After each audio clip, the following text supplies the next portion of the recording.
Assalamualaikum warahmatullahi wabarakatuh. Saya dari kelompok 2 yang ingin membahas proses costing. Berikut nama-nama kelompok kami. Di sini pokok pembahasannya ada 8 slide. Yang pertama ada definisi dan tujuan.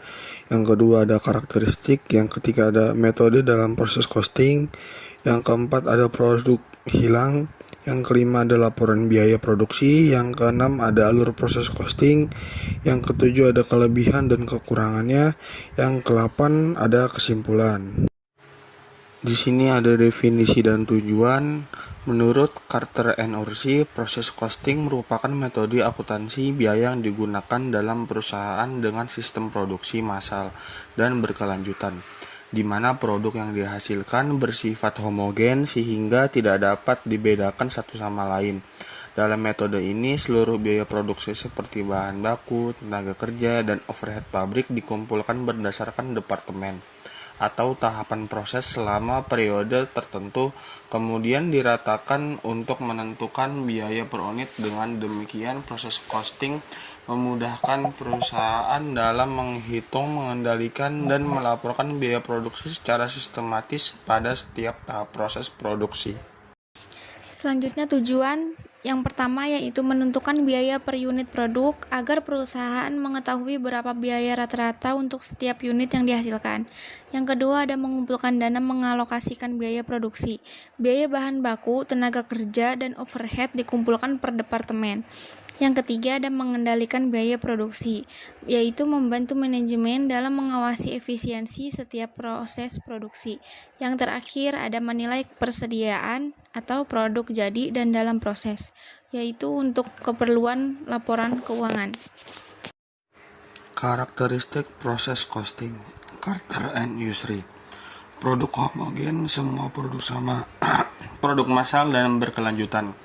Biaya dikumpulkan per proses departemen. Menggunakan unit efekuen, biaya dihitung rata-rata per unit. Contoh, pada pabrik air mineral, air diproses melalui beberapa tahap. Penyaringan, pengisian, pengemasan. Biaya dihitung di setiap tahap. Semua botol air dianggap sama atau homogen. Total biaya dibagi jumlah botol untuk mendapatkan biaya per unit. Metode dalam proses costing. Menurut Charles de Horgren, metode rata-rata tertimbang weighted average menghubungkan biaya periode sebelumnya dan sekarang. Perhitungan lebih sederhana, tidak membedakan persediaan awal dan produksi baru. Contoh, dalam pabrik minuman biaya bulan lalu dan bulan ini digabung, lalu dibagi total produksi untuk menentukan biaya per botol.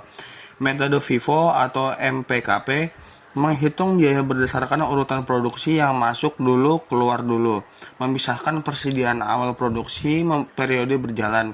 Lebih akurat tapi lebih kompleks. Contoh, produk yang sudah ada dibuat awal bulan diselesaikan dulu dengan biaya lama, lalu produksi baru dihitung terpisah.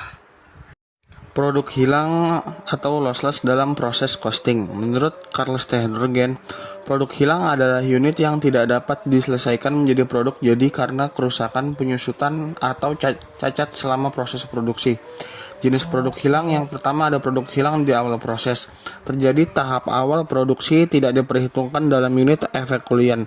Biaya langsung dibebankan ke unit yang diproduksi. Contoh, bahan rusak sebelum masuk proses produksi utama. Yang kedua ada produksi hilang di akhir proses. Terjadi pada tahap akhir produksi. Diperhitungkan dalam unit efekuen, mempengaruhi perhitungan biaya per unit. Contoh, produk rusak tahap finishing atau pengemasan. Dampak produk hilang yang pertama ada meninggalkan biaya per unit, yang kedua ada mempengaruhi laporan biaya produksi, yang ketiga menjadi alat evaluasi efisiensi produksi. Laporan biaya produksi menurut Mulyadi. Laporan biaya produksi adalah laporan yang menyajikan informasi mengenai pengumpulan perhitungan dan alokasi biaya produksi dalam suatu departemen selama periode tertentu. Isi laporan biaya produksi adalah yang pertama ada data produksi, jumlah produksi masuk, selesai, dan dalam proses. Yang kedua ada perhitungan unit ekuivalen, menghitung produk setengah jadi menjadi unit penuh. Yang ketiga ada perhitungan biaya per unit, total biaya dibagi unit efekuen. Yang keempat ada alokasi biaya, pembagian biaya ke produksi selesai. Yang kedua ada produksi dalam proses akhir. Tujuan laporan biaya produksi adalah menentukan biaya per unit produk, mengetahui total biaya produksi, mengendalikan biaya di setiap proses sebagai dasar pemindahan biaya ke departemen berikutnya. Fungsi laporannya yang pertama adalah menunjukkan alur biaya produksi, yang kedua ada membantu pengambilan keputusan manajemen, yang ketiga ada menjadi dasar penilaian persediaan. Berikut adalah alur proses costing. Alur proses costing atau biasa yang kita sebut adalah mapping. Kelebihan dan kekurangannya. Kelebihan proses costing yang pertama ada cocok untuk produksi massal, efisien untuk produk dalam jumlah besar. Yang kedua ada perhitungan biaya lebih sistematis karena dilakukan per departemen. Yang ketiga mempermudah penentuan biaya per unit, tinggal dirata-ratakan. Yang keempat ada membantu pengendalian biaya. Biaya melihat efisiensi tiap proses. Pencapaian lebih sederhana dibanding job order costing.